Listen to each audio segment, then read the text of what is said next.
எல்லா புகழும் இறைவனுக்கு. மாமன்னன் அப்படிங்கிற ஒரு படம் பார்த்துருப்பீங்க எல்லாரும். ஓரளவுக்கு நார்மலாக போன படம் தான். வடிவேலும் ஃபகத் ஃபாசிலும் பார்த்திங்கன்னா அந்த படத்தில் நடிச்சிருப்பாங்க. இந்த படம் வெளியானதுக்கு பிறகு ஃபகத் ஃபாசில், வடிவேலு 2 பேரும் சேர்ந்து நடிப்பாங்களா அப்படிங்கிற மாதிரி ஒரு பெரிய எதிர்பார்ப்புலாம் கூட வந்துச்சு. அந்த நேரத்தில் இந்த படம் ரிலீஸ் ஆகி இருந்தது அப்படின்னா உண்மையிலே ஒரு பெரிய கலெக்ஷன் பண்ணியிருப்பார். வடிவேல் மாதிரி எனக்கு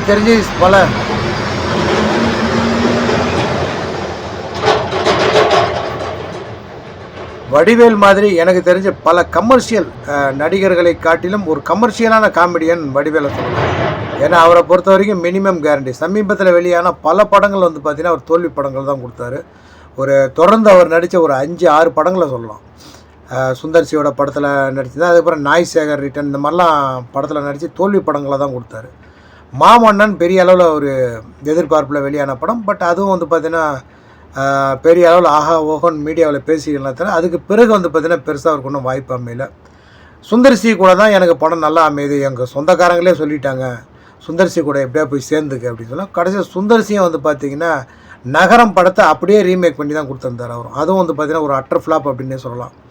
ஸோ இந்த நிலைமையில் தான் இந்த மாரிசன் ஃபகத் ஃபாசிலோடைய நடிப்பில் வெளியாகி இருக்கிற படம் பார்த்திங்கன்னா குறைகள் நிறைய சொல்லலாம். ஏன்னா இங்கே உட்காந்து நம்ம பேசுகிறவங்களுக்கு வழி வருத்தத்தை விட ரொம்ப ஈஸியாக சொல்லக்கூடிய ஒரு விஷயம் பார்த்திங்கன்னா இந்த ரிவ்யூ தான். ஸோ என்னை பொறுத்த வரைக்கும் இந்த படம் ஒரு அல்டிமேட்டான மூவி. பட் அல்டிமேட்டாக இவங்க பண்ணியிருக்கிறாங்களாங்கன்னா பண்ணதில் தான் சொதப்பி விட்டாங்க. இந்த படத்தை ஒரு கிளைமேக்ஸ் அண்ட் செகண்ட் ஹாஃப் இவங்க ஃபிக்ஸ் பண்ணிவிட்டு முதல் பாகத்தை பார்த்திங்கன்னா எந்த அளவுக்கு மொக்கை போட்டு மூவ் பண்ண முடியுமோ அந்த அளவுக்கு மொக்கை போட்டு மூவ் பண்ணியிருக்கிறாங்க. அவ்வளோ தூரம் தேவையில்லை. என்னை பொறுத்த வரைக்கும் ஒரு சுருக்கமாக ஏன்னா சில படங்கள் பார்த்திங்கன்னா டைலாகில் சீன் வச்சுட்டு போயிடுவாங்க.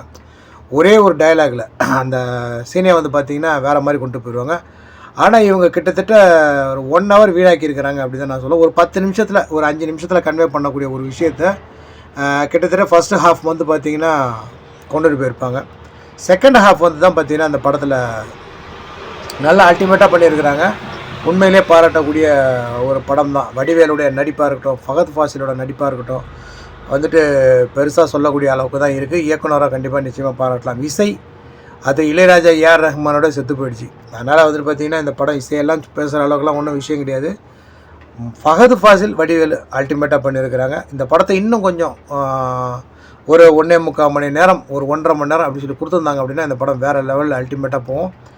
சமீபத்தில் வெளியே வந்த மெய்யழகன் அந்த படமும் பார்த்திங்கன்னா ஒரு நல்ல கண்டென்ட்டை தூக்கி வச்சுக்கிட்டு இவங்களால் எந்த அளவுக்கு போட்டு அதை வளன்னு இழுத்து இவங்களால் சொல்ல முடியுமோ அந்த இழுத்து ஜவ்வு மாதிரி நாய் வாயில் சிக்கின பபுல்கம் மாதிரி போட்டு மென்று அதை எந்த அளவுக்கு வீணாக்க முடியுமோ மெய்யழகனை போட்டு வீணாக்கினாங்க. அதே மாதிரி தான் இந்த படமும் பார்த்திங்கன்னா ரொம்ப லென்த்தியாக இருக்குது. இந்த படம் வெறும் செகண்ட் ஹாஃப் மட்டுமே கொடுத்துருந்தாங்க அப்படின்னா கிறிஸ்பியாக அந்த அளவுக்கு அதான் நான் முதல்ல சொன்ன மாதிரி ஒரு 1.5 மணி நேரம் அப்படிங்கிற மாதிரி. இன்னும் கொஞ்சம் ஹிட் சாங்ஸ் எல்லாம் நல்லா உள்ளே சேர்த்துருந்தாங்கன்னா அந்த தோய்வு தெரியாமல் படத்தை கொண்டுட்டு போயிருக்கலாம்.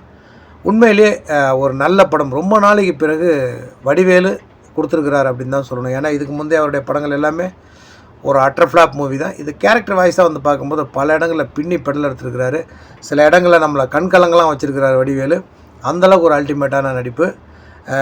கதை சுருக்கம் அப்படின்னு சொல்லி உங்களுக்கு கதை ஒரு வரி சொல்லியே ஆகணும் அப்படின்னா, ஞாபக மறதி உள்ள வடிவேலுக்கிட்ட இருக்கிற பணத்தை ஆட்டையை போடணும்னு முயற்சி பண்ணுறாரு நம்ம ஃபகத் ஃபாசில்.